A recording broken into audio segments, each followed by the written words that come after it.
Bagus guys. Ternyata beneran kejadian juga ya guys. Dah memang kutukannya Kominfo ya guys ya. Jadi begini, gua yang heran itu kenapa ya setiap hari kita tuh selalu dihack.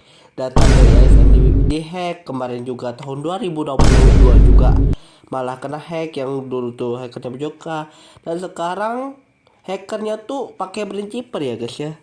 Gila gak tuh? Kita open source-nya tuh sampai-sampai Elon Musk nyindir cuy, ada twitternya ini kalau kalian bisa lihat ya guys ya. Udah pusing guys, gua jujur sebagai IT merasa malu juga guys sama ini ya. Sumpah kecewa banget.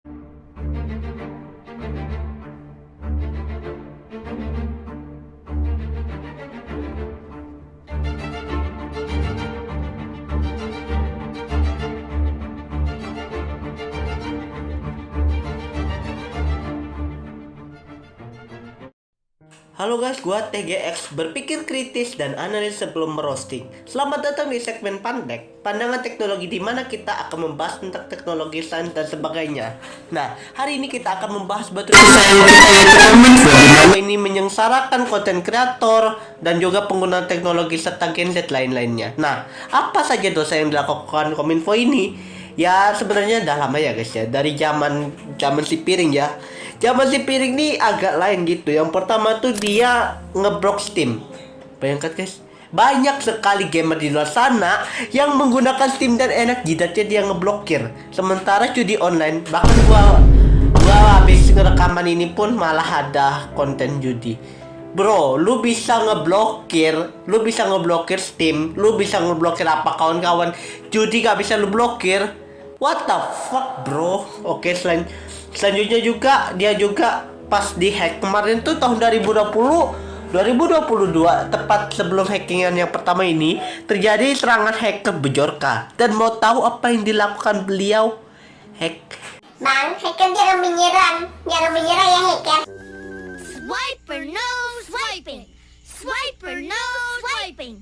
Swiper no swiping. Oh man. Anjing cuk. Dibilang hacker jangan menyerang.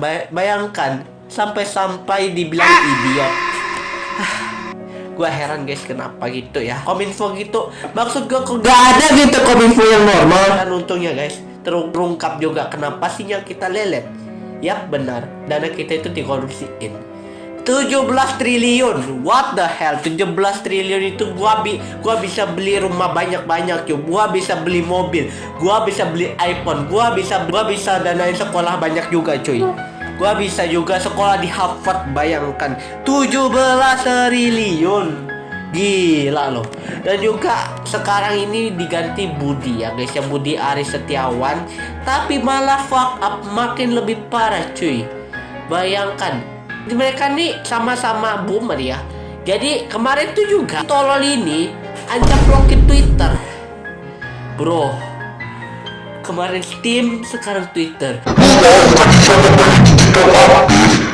Pemerintahan kita ini lagi kecewa gitu. Kenapa Gen Z itu pengangguran? Padahal yang susah sendiri itu pemerintah ini.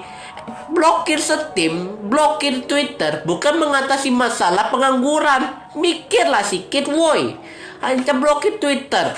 Yang ada gimana? Kita nih jadi pengangguran. Kita bukan hanya rebahan aja bro. Kita masih punya teknologi. Bro. Jadi kita bisa kerja sambil rebah-rebahan. Gua sebagai artis Twitter itu kecewa berat gitu. Ya jangan kalian cek Twitter gua karena isinya Anyway, kalau diblokir Twitter ini, ratusan pekerjaan itu akan menghilang guys. Bayangkan ratusan pekerjaan menghilang. Dari influencer, dari artis digital, dari komisioner dan sebagainya itu akan disepir ya guys, yang masuk backroom. Gua sebenarnya bukan ngomong apa ya. Gua ngomong serius mungkin. Gua belak-belakan karena gua ngomong secara fakta. Heran cuk.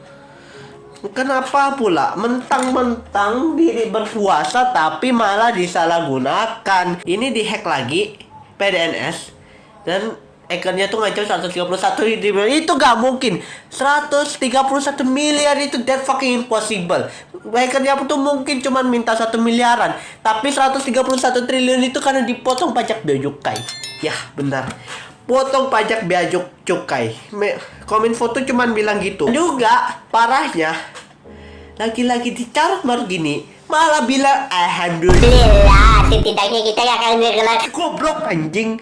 Lu bilang alhamdulillah ke gini, lu doakan data-data kita dijual ke dark web.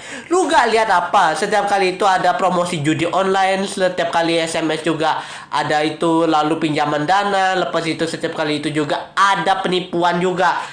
Gila, cuk. Gua jarang sih, gua jujur kalau jarang gitu menerima SMS-an kayak ginian. Cuman agak ganggu, coy. Bicara soal backup data, nih orang gak nge-backup data itu tololnya, dan 2% doang. Jesus Christ, itu sekitaran cuman 2%, sekitar 275 juta. 2% itu hanya seberapa? Cuman 1000-an orang kira-kira begitu. Itu pun belum pasti juga mereka aman, karena passwordnya tuh admin 1234. Bro, admin 1234 seriously itu mudah ditebak banget. Bahkan kemarin tuh dibilangnya cuma 5 menit. 5 menit loh dihack. Saking mudahnya dibobol, cu. Kecewa berat gua sama Kominfo nih. Bahkan seperti yang gua bilang di awal, Elon Musk pun sampai ngekritiknya, cuy. Sampai ngehujat kita. Dah, muka tuh taruh di mana? Gua sebagai konten kreator, gua sebagai rakyat jelata kecewa berat melihat kinerja pemerintahan yang goblok ini. Heran, cuy. Bayangkan, ada yang lebih parah lagi, di mana nih orang minta dana lagi. Padahal ngabisan backup data itunya tuh sekitaran miliaran, coy. Cuman 2%, bayangkan. Gak di backup. Padahal backup itu mudah kalau lu bisa ya kan, pakai OneDrive gitu, pakai Google Drive apa segala, pakai Flash. Kalau kita sebagai anak IT ya, pasti kita nyimpannya tuh di Google Drive atau di flash disk atau di OneDrive kalau di Samsung model Android atau segala, atau bisa juga di Terabox ya, walaupun Terabox itu biasanya ya pokoknya. Ya, tapi setidaknya data kita walaupun dicuri, gua udah ada siap-siap nih, jadi data gua gak akan. Tapi si goblok ini malah gak nge-backup. Bahkan kemarin dah dibilangin suruh backup data. Kerjanya tuh cuma bawahannya presiden doing just a one job, but you fuck up it, bro. Gua ngerti juga alasannya kenapa. Karena nih orang jurusan ekonomi nanganin teknologi ya kagak nyambung lah, tolol. Juga yang di Plate juga jurusannya ekonomi juga, coy.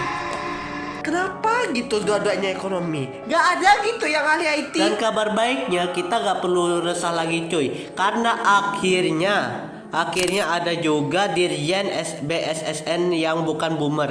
Karena dulu Dirjen BSSN yang lama itu sudah ngundurin diri dan diganti Hoki Situngkir. Dan Hoki Situngkir ini juga kerjanya tuh sebagai ahli IT juga. Gila, coy. Akhirnya ada juga yang waras, coy. Ada juga lembaga pemerintahan yang waras, sehingga kita tidak perlu lagi sedih-sedih bukan. Yang boomer ini lebih parah, coy. Kenapa? Zaman-zamannya boomer ini kebanyakan nih mereka tuh haus akan duit, haus akan korupsi. Nanti gua akan bahas kenapa banyak korupsi yang ada di Indonesia.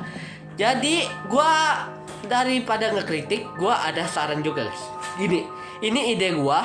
Jadi gimana ide gua? Gini. Jadi gua ada nonton yang namanya film judulnya Mission Impossible, yang dimana dia melakukan hack di sebuah data yang sangat sensitif. Nah, untuk itu kita pakai sistem itu. Jadi konsepnya gini, hacker nyerang karena online. Kalau nggak ada online, hacker tidak bisa nyerang kecuali kalau dia mau nge-hack. Ya, begitulah. Jadi kita akan membuat yang namanya bunker rahasia gitu, bunker rahasia yang berisi data-data penduduk, di mana di situ akan dijaga ketat oleh personel dan sebagainya, yang pastinya diseleksi secara ketat. Lepas itu akan ada verifikasi wajah apa segala yang merupakan hasil kerjasama dengan Google dan sebagainya. Nah, gitu yang dimaksud dengan peretasan pula. Yang dimaksud dengan penjagaan data yang sangat ketat. Dan juga untuk mengakses itu harus dengan kombinasi yang sulit, dan juga pastinya harus menggunakan chipper yang susah. Jadi untuk petunjuknya ialah menggunakan chipper yang ada di internet, diterjemahkan, lepas itu menjadikan yang namanya password gitu ya guys ya. Itu cara berpikir anak IT kritis, analisis dan logis ya gitu. Gak kayak Kominfo ini yang tolol, kolot dan goblok gitu ya. Oke, sampai di sini dulu untuk memanggang Kominfo-nya. Berharap ilmu ini berguna. Jadi bukan hanya merosting, tapi kita juga harus mengasih solusi. See you next time. Salam teknologi dan say goodbye.